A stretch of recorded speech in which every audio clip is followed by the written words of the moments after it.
Welcome, nocturnal souls. I am Victor.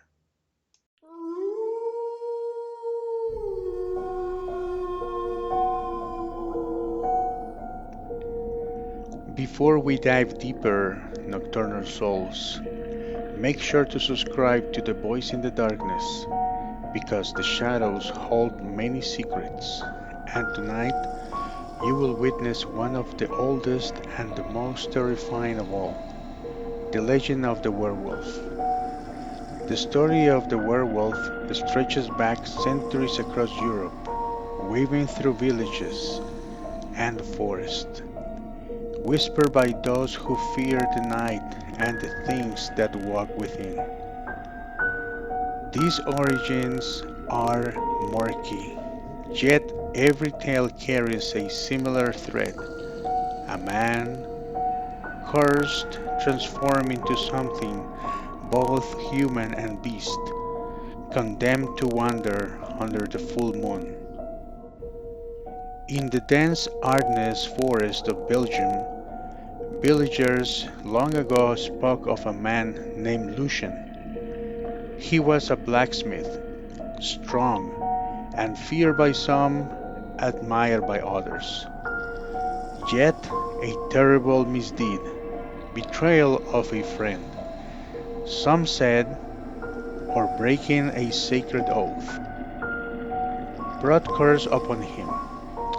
According to the legend, one night, while walking home under a full moon, Lucien felt a strange heat rise within him, his bones shifting, his skin itching as a thick hair sprouted from his body.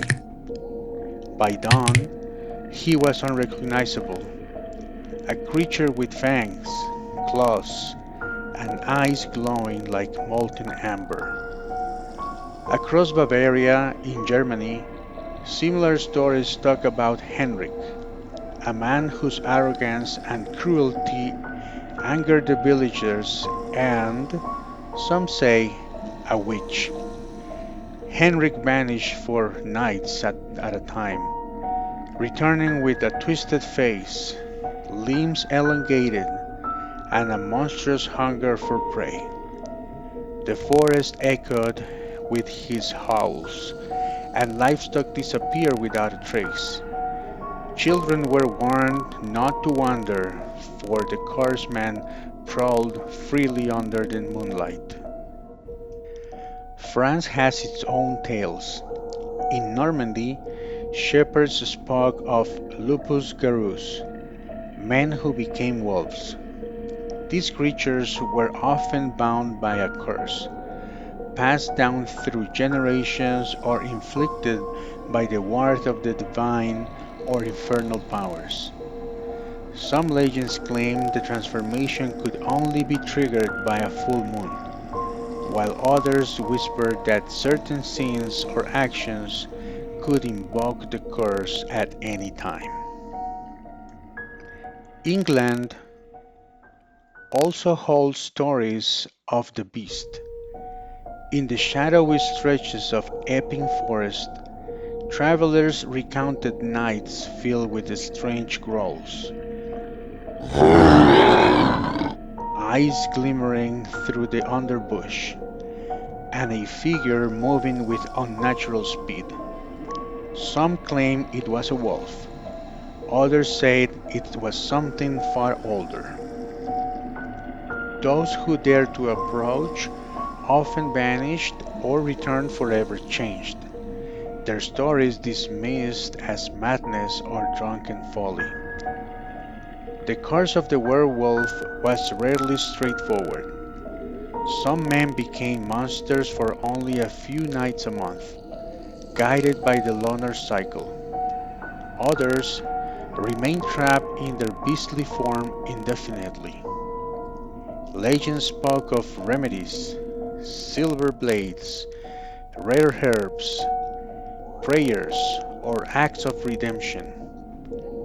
Yet, many who sought these cures failed, leaving the curse to wander the forest, hills, and villages.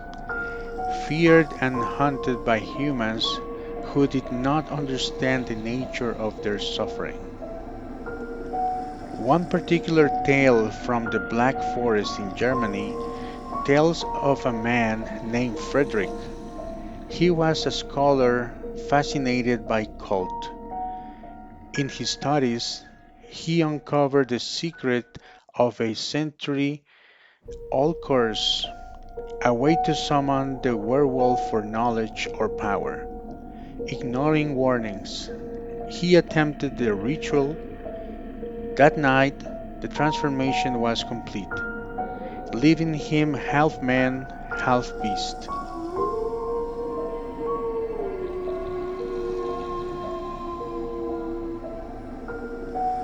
Yet, his intellect remained, and he used it to evade hunters, striking fear into villagers who dared to follow the sounds of his howls through the mist. The physical transformation itself was terrifying to witness. Eyes changed color, often glowing amber, reflecting the supernatural energy coursing through the body. Limbs lengthened, muscles bulged and contoured, and hands became claws capable of rending flesh. The teeth sharpened, growing into fangs capable of crushing bones. Hair sprouted unevenly across the body, sometimes patchy at first, then thick and dark. The senses became heightened, and hearing and smell far beyond human limits, allowing the creature to stalk silently or hunt with terrifying precision. Yet, despite the physical horror, the legend always emphasized the internal struggle. Many stories spoke of men battling their own instincts, memories of their human selves clashing with the primal urges that the curse imposed. Some were unable to resist the hunger, while others retained flashes of conscience, moments of awareness that made the curse unbearable. In some stories, its inner conflict drove men into isolate themselves, wandering forests to protect the innocent, or leading them to violent ends when the beast within could no longer be controlled. The werewolf was not just a hunter, but a symbol of punishment and fear. Villages passed down tales to children, ensuring that laws and morals were respected. No one knew when a man might become the beast, so every stranger, every act of cruelty, and every night under the full moon was approached with caution. The stories instill respect for the night, for the forest, and for the thin line between humanity and the wild. Even as Europe modernized, the legends persisted.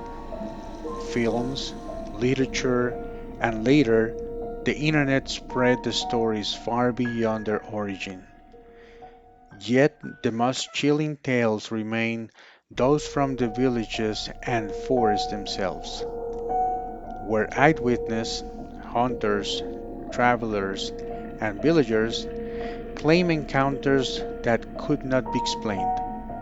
Eyes glowing in the dark, growls echoing through empty streets, and footprints too large and human to be those of any ordinary animal. Some modern scholars have traced the werewolf tales to psychological phenomena, diseases, or cultural fears of the wilderness.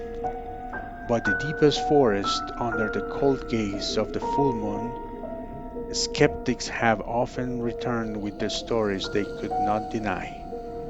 The legend of the werewolf lives not only in history, but in the minds of those who dare to walk where the shadows grow long and the night is still alive. Across Belgium, Germany, France, and England, forests and villages still whisper the stories, eerie howls, mysterious disappearances, and sightings of creature that moves like a man but hunts like a wolf continue to terrify those ventures out alone. The werewolf, it seems it's never far from the moonlight, patiently waiting for those who dare to enter its domain. And so, nocturnal souls, when you walk beneath the full moon in the Arnes, Bavaria, Epping Forest, Black Forest, or Normandy, remember, the werewolf may be closer than you think. Listen to the rustle of leaves, the snap of branches, the faint, echoing howl, and praying you are not the next to feel its curse.